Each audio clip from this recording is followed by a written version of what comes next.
علیکم سامعین، 6 سفر المظفر کی تاریخ شروع ہو چکی ہے۔ 11 اگست ہے۔ خبر کا عنوان ہے پاکستان کے لیے گولڈ میڈل جیتنے والے ارشد ندیم کو اب تحفے میں بھینس ملنے والی ہے۔ دودھ دینے والی بھینس ملنے والی ہے۔ خبر تھوڑی تفصیل سنیے۔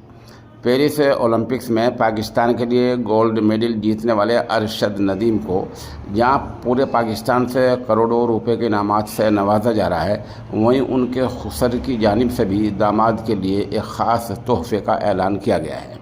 مقامی میڈیا سے گفتگو کرتے ہوئے ارشد ندیم کے خسر محمد نواز نے اپنے داماد کے گولڈ میڈل جیتنے پر انتہائی خوشی کا اظہار کیا ہے۔ محمد نواز کا کہنا تھا کہ انہیں ارشد کے گولڈ میڈل جیتنے پر بہت خوشی ہوئی ہے اور وہ اپنے داماد کا بھرپور طریقے سے استقبال کریں گے، انہیں پھول پہنائیں گے۔